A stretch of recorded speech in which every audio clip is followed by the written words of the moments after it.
Hello everyone and welcome back to another info session. My name is Chari and today we're going to take you on a journey across the seas with one of the world's most innovative cruise lines, Norwegian Cruise Line.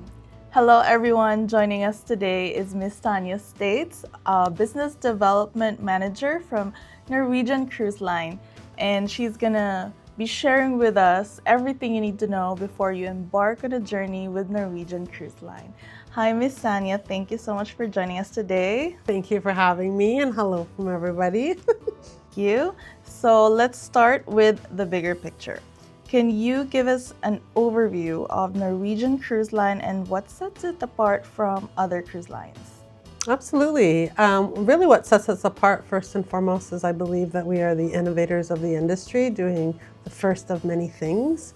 One thing that definitely sets us apart as we speak in today's environment is we are the most aggressively priced for the value that you receive behind the free at sea packaging. That would be number one. Okay, perfect. Can you tell us more about freestyle cruising concept? Yeah, absolutely. Freestyle cruising was developed many years ago, and it's one of the things that I personally love about our cruise. So I would say in one aspect, are we the cruise line that says, hey, on Wednesday evening, gentlemen, put on your tuxedos and ladies, put on your ball gowns? No, we are not. But if somebody wanted to dress to the nines, they could without standing out and looking funny, because people like to take those photos. If somebody wanted to be very casual and relaxed, that's one aspect of our freestyle dining. Another aspect is our dining options. We were the first to introduce freestyle dining, which means we've thrown over the traditional dining aspect, not 5 o'clock or 8 o'clock. It's really when your guests want to dine, where they want to dine, with a variety of options available. And then another segment of that would be our entertainment options. There's a wide variety for every guest on board. If you're looking for the thrill seeking, if you're looking for a lot of entertainment, if you're looking for R&R, those are other aspects of freestyle. So point being, you could have 5,000 people on a ship all wanting to do very different things, whether it be what they're eating, what they're doing for entertainment, how they're dressing, which really is the foundation of freestyle cruising. Okay, perfect. Thank you so much. And how do you design itineraries to offer unique experiences at each destination? That is a great question, really. We design them, a lot of factors go into that. First and foremost, what are the biggest demands and trends that we are seeing? Definitely goes into it. The popularity, and it's something that we do tweak from year to year. However, I would say first and foremost, it's based on popular demand, and also not all ports are created the same. There's a lot of legal issues behind the scenes and who can maybe get a spot at a particular port. And then, of course, when it comes to the Caribbean market, we also like to include our private islands. So there's Harvest Caye, as well as Great Stirrup Cay. So different aspects to that. Thank you. And with cruising evolving after the pandemic, what trends are you seeing in guest preferences? Like, is there more interest in wellness? Are there more families on board or adventure, all that?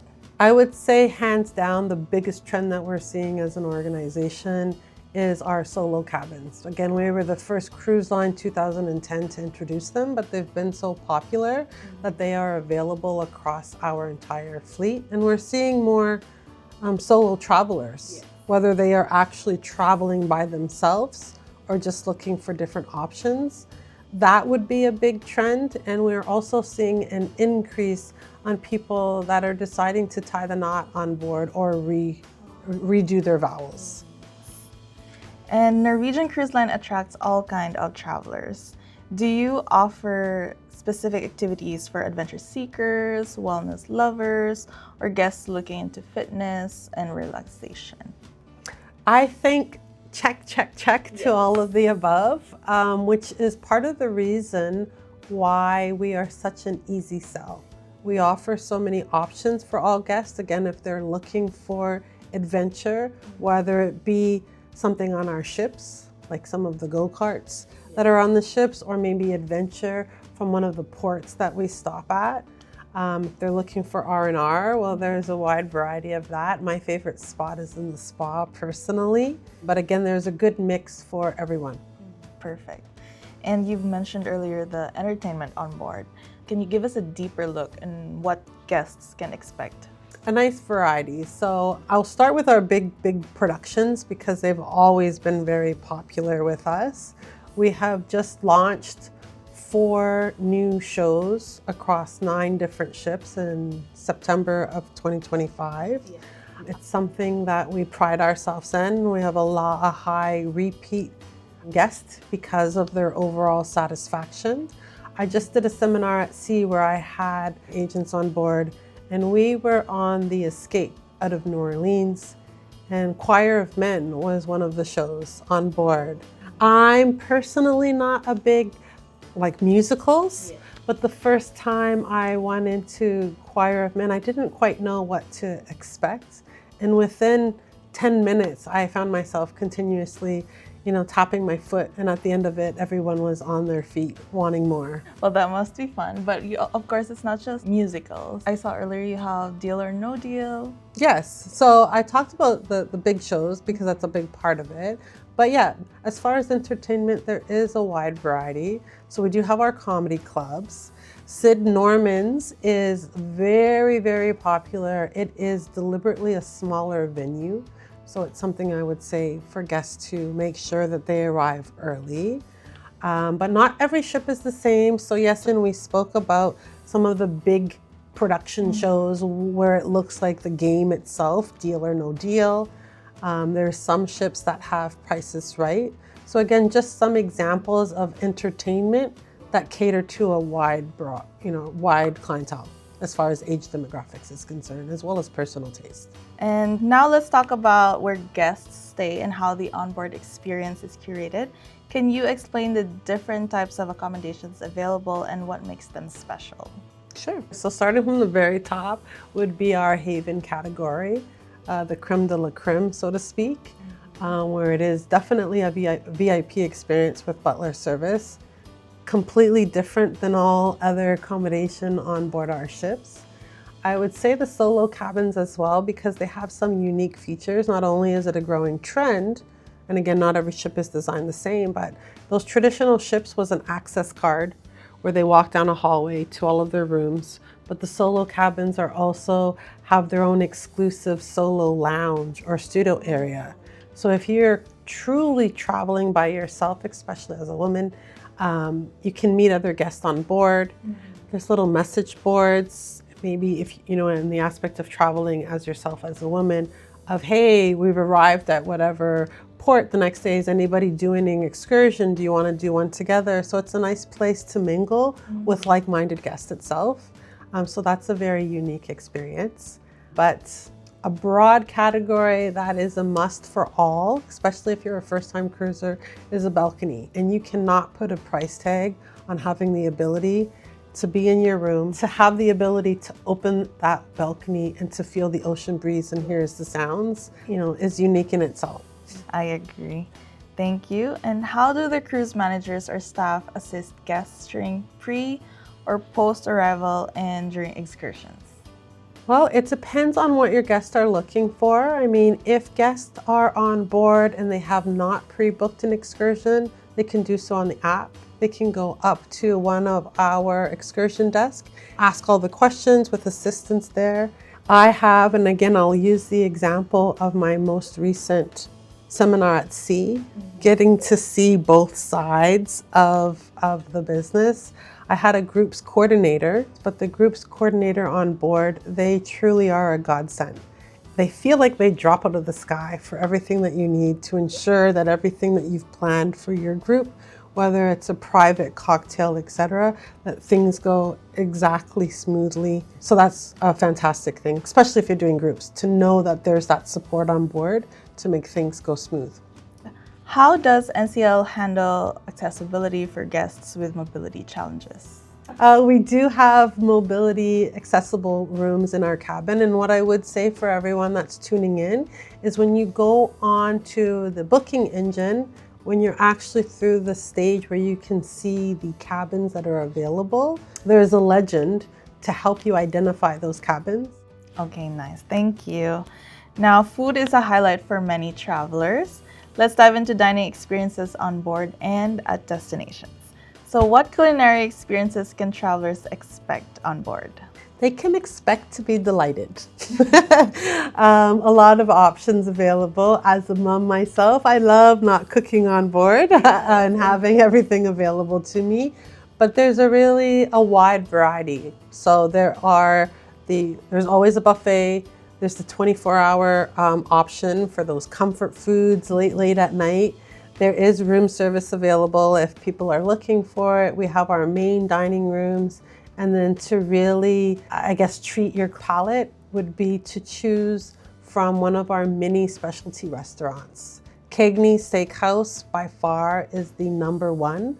I would give a pointer. Once you have a booking made, yes, clients have their app and they can reserve certain things.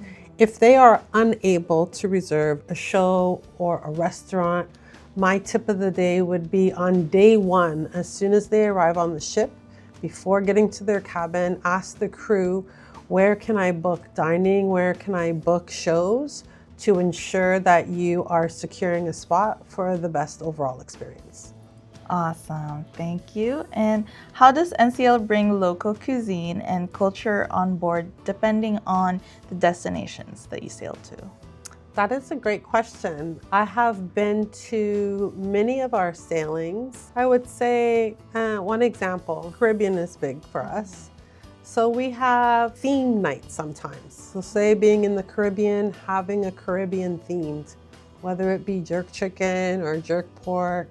I just was out of New Orleans, so they had the typical seafood boil.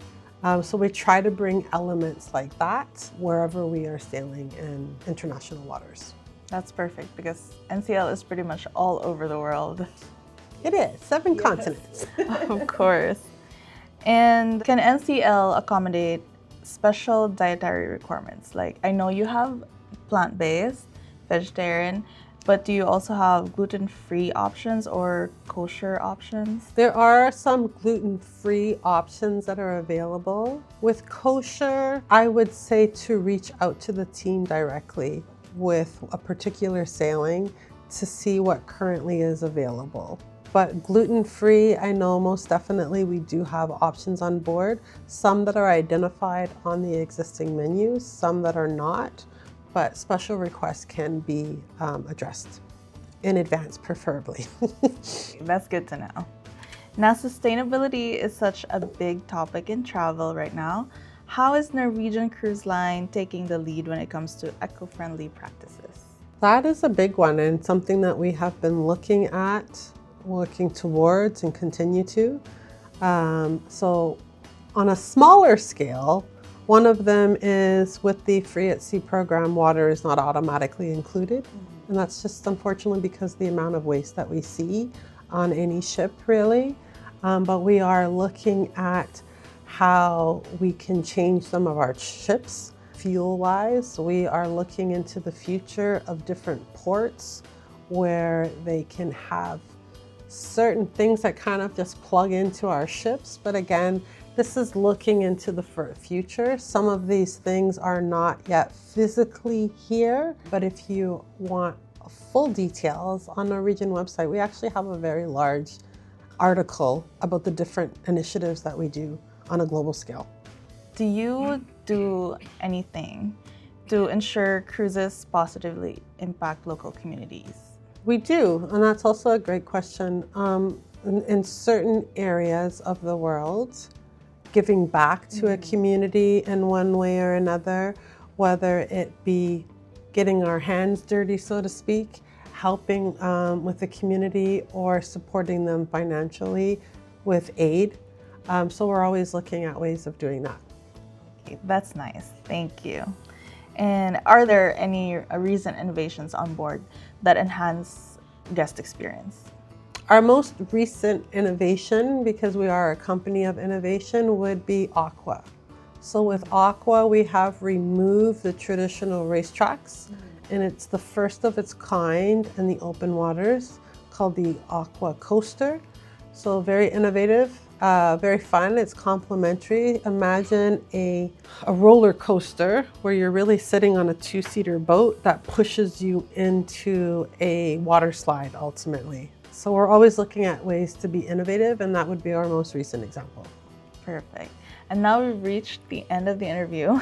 What message would you like to give our Trip2Go travelers considering going on a journey with Norwegian Cruise Line?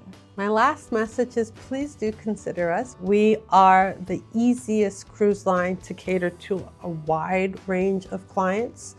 Cruising is such a huge business to grow, and there's so many land people out there that have yet to experience it. So I would say every opportunity that you have to put NCL in that conversation, because you never know where that booking may land. Awesome. Thank you so much for joining us again today. Thank you. Norwegian Cruise Line truly showcases how cruising can combine luxury, adventure, and unforgettable experiences.